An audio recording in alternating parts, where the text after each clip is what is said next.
Good morning students. और आज geography का क्लास सेकंड है और इसमें मैं फर्स्ट क्लास को जिन्होंने नहीं देखा है उसको देख लें और उसके बाद का ये सेकंड क्लास है। मैं इसको सीरीज को बना रहा हूँ और कोशिश करता हूँ कि ज़्यादा कंटेंट को दूँ क्योंकि मुझे लिखना पड़ता है ताकि वो आपका नोट्स भी होता चले। अगर मैं आपको सिर्फ बोल कर रख दूँ तो आपको नोट्स तैयार नहीं होगा।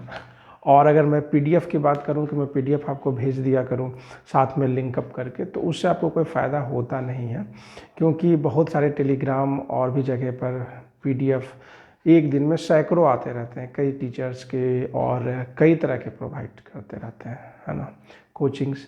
तो उनसे कुछ फ़ायदा होता नहीं है क्योंकि जो भी स्टूडेंट्स हैं वो सबका उसको सुनने के बाद मैं ये निष्कर्ष निकाला हूँ कि साथ में अगर आप लिख दीजिएगा, थोड़ा सा मेहनत कीजिएगा तो साथ में आप समझा भी लेंगे और साथ में हमारा नोट्स भी बन जाएगा। तो स्टूडेंट्स लोग रिक्वेस्ट किए तो मैं उसी सीरीज़ को आगे बढ़ा रहा हूँ।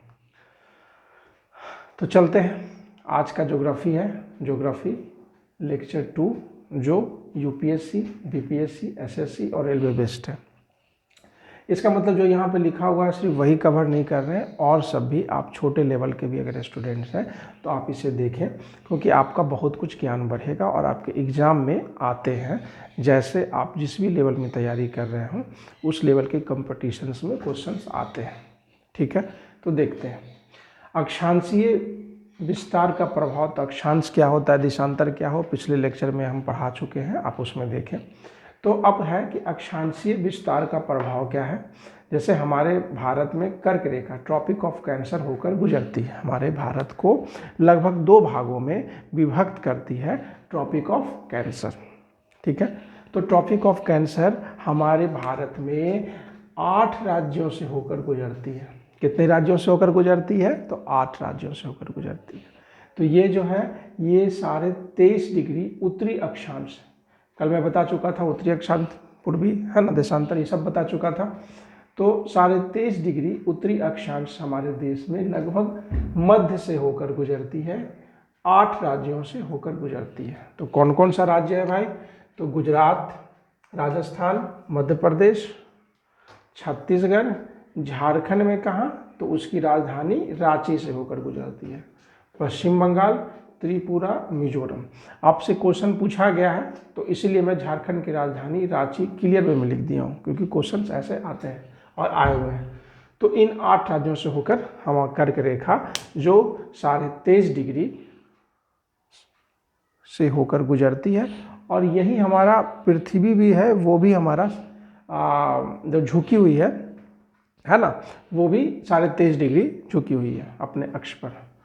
तो आगे बात करें तो कर्क रेखा भारत को लगभग 2 बराबर भागों में बांटती है, जिसका दक्षिणी हिस्सा उष्णकटिबंध और उत्तरी हिस्सा उपोष्ण कटिबंध या कोष्ण कटिबंध कहलाता है। यानी जो अब ये क्वेश्चन आया हुआ कि दक्षिणी हिस्सा जो है वो उष्ण कटिबंधीय है, इसका मतलब दक्षिण में अपेक्षाकृत थोड़ा सा ज़्यादा गर्मी पड़ता है। ठीक है, और अगर हम बात करें उत्तरी हिस्सा में तो उत्तरी हिस्सा उपोष्ण कटिबंध, उससे कुछ थोड़ा सा कम, जिसको कोष्ण शीतोष्ण कटिबंध भी कहा जाता है। अतः भारत का विस्तार उष्ण कटिबंधीय और उपोष्ण कटिबंधीय दोनों में है, दोनों कटिबंधियों में होकर गुजरता है। ये भी आपका क्वेश्चन का एग्जाम में पूछा गया है ना। आगे बात करें तो अधिक अक्षांशीय विस्तार का प्रभाव दिन और रात की अवधि पर पड़ता है। मतलब अगर कई सारा अक्षांशीय विस्तार अगर हमारे देश में होकर गुजरते हैं तो उसका प्रभाव दिन और रात की अवधि, कितने समय का फ्लक्चुएशन जो होता है कुछ कुछ मिनटों का, तो वो फ्लक्चुएशंस अक्षांशीय विस्तार के आधार पर किया जाता है। क्लियर है? अब हम आते हैं देशांतरीय विस्तार का प्रभाव। देशांतरीय विस्तार आपको हम बताए थे पिछले क्लास में, अगर आप देखे हो तो ये हमारा पृथ्वी है ना, तो ये हमारा देशांतरीय है, ये हमारा अक्षांशीय है। क्लियर है? तो हमारा देशांतरीय विस्तार का प्रभाव 82.5 डिग्री पूर्व देशांतर जो इलाहाबाद के निकट मिर्जापुर से होकर गुजरती है। ये भी क्वेश्चन पूछा गया। से होकर गुजरती है। यह देशांतर 5 राज्यों से होकर गुजरती है। भारत के कितने राज्यों से होकर गुजरती है? तो भारत के 5 राज्यों से होकर गुजरती है। क्लियर है? अच्छा, आगे चलते हैं। तो वो कौन कौन सा राज्य है? उत्तर प्रदेश, मध्य प्रदेश, छत्तीसगढ़, उड़ीसा और आंध्र प्रदेश। ये क्वेश्चंस पूछे गए। आगे बात करें तो हमारी पृथ्वी जो है वो 24 घंटे में 360 डिग्री का कोण बनाती है, क्योंकि एक कंप्लीट रिवॉल्यूशन जो कंप्लीट करती है ना, अपने अक्ष पर, तो वो 360 डिग्री रिवॉल्यूशन कंप्लीट करती है 24 घंटे में। अतः एक देशांतरीय दूरी जो है वो 4 मिनट का समय लेती है। एक देशांतरीय के बीच की दूरी के बीच में 4 मिनट को, पृथ्वी को यहाँ से यहाँ तक जाने में 4 मिनट का समय लगता है। ये भी क्वेश्चंस पूछा गया है, तो इसका भी आप ख्याल रखें, ये भी क्वेश्चंस में आए हुए हैं।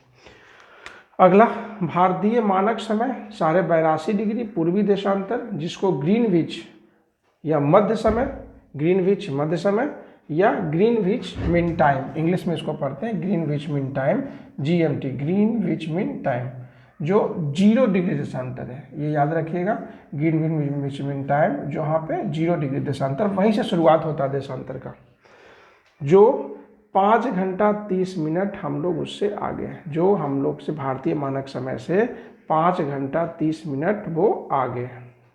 क्लियर बात? ठीक, यानी कि अगर हम बात करें तो पहला क्वेश्चन निकलेगा भारतीय मानक समय तो 82.5 डिग्री पूर्वी देशांतर पर है। दूसरा, जहाँ से टाइम का हम लोग बात करते हैं वो कितना देशांतर पर है? तो 0 देशांतर है। उस जगह का नाम क्या है? Greenwich mean time. आगे बात करें तो संयुक्त राज्य अमेरिका में 6 समय कटिबंध समय है।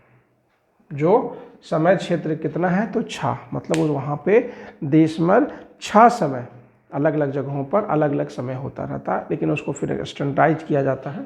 जब पूरे देश का बात किया जाए तो उसको स्टैंडर्डाइज किया जाता है।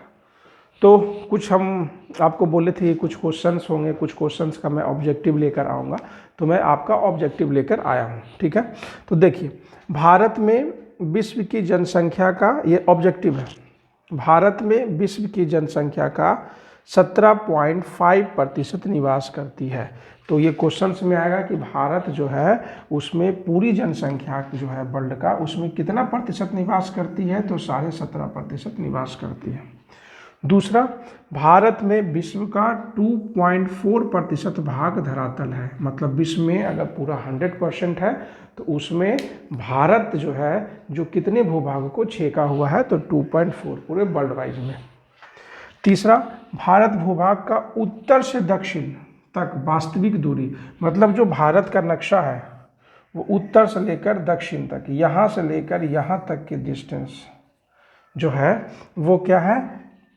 3214 किलोमीटर, तथा पूरब से पश्चिम तक, पूरब से लेकर पश्चिम तक, इधर हो गया आपका ईस्ट, इधर हो गया आपका वेस्ट, इधर नॉर्थ, इधर साउथ, तो पूरब से पश्चिम तक की अगर बात करें तो 2933 किलोमीटर की दूरी को कवर करता है। क्लियर बात है? और अगर हम बात करें तो 7516.6 किलोमीटर, ये क्या है? तो क्वेश्चंस में पूछा जाता है, पूछा गया है ये क्वेश्चन कि आप बताइए कि भारत, ये तो मुख्य भारत का क्षेत्र है, जो भारत का हमारा मुख्य क्षेत्र है, जो पूरब से पश्चिम तक और उत्तर से दक्षिण तक का बताया गया है। तो उत्तर से दक्षिण तक बताया गया तो हमारा ये है। तो कहा जाएगा कि सभी मतलब कि जो हमारा अंडमान निकोबार द्वीप समूह और लक्षद्वीप, ये सब, अगर ये सब का बात करें तो सबसे उत्तर से लेकर सबसे दक्षिणतम बिंदु है ना के बीच का कितना डिस्टेंस है? तो 7516.6 किलोमीटर है। ये भी ऑब्जेक्टिव पूछा गया था। क्लियर? लास्ट है, भारत की स्थलीय सीमा रेखा की मुख्य भूमि की तटीय रेख लंबाई, मतलब ये पूरा तटीय, जो तटीय लंबाई है, ये पूरा लंबाई जहाँ से तीनों तरफ, आप आपको पता है कि तीन तरफ आपको क्या है? समुद्र है, तो उसकी तटीय लंबाई कितना है? तो 6100 किलोमीटर है, जिसमें सबसे ज़्यादा तटीय रेखा कहाँ पर से होकर गुजरती है? तो गुजरात, मतलब कि गुजरात ज़्यादा ऑक्यूपाई करता है, गुजरात यहाँ, तो गुजरात हमारा ज़्यादा ऑक्यूपाई करता है तटीय रेखा।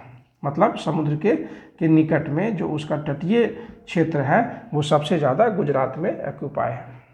तो आगे और भी क्लास लेने का था, लेकिन एक्चुअली क्या है कि मेरा अगला क्लास भी है और बैचेज है, और हमारा जो क्वेश्चंस है, जो भी क्वेश्चंस को मैं लेके चल रहा हूँ, तो ये लेक्चर्स काफ़ी ज़्यादा होंगे, क्योंकि इसमें कंटेंट मैं हर एक लेक्चर में कम दे रहा हूँ। इसलिए दे रहा हूँ क्योंकि ज़्यादा आपको मैं बहुत ज़्यादा आधा 1-1 घंटा का मैं नहीं बनाता हूँ, मैं छोटा छोटा बनाता हूँ, ताकि आप कभी भी ऑफ टाइम कम छोटा सा मिले तब भी आप एक छोटा सा रिवीजन करके निकल लें और फिर अपने पढ़ाई में लग जाएं।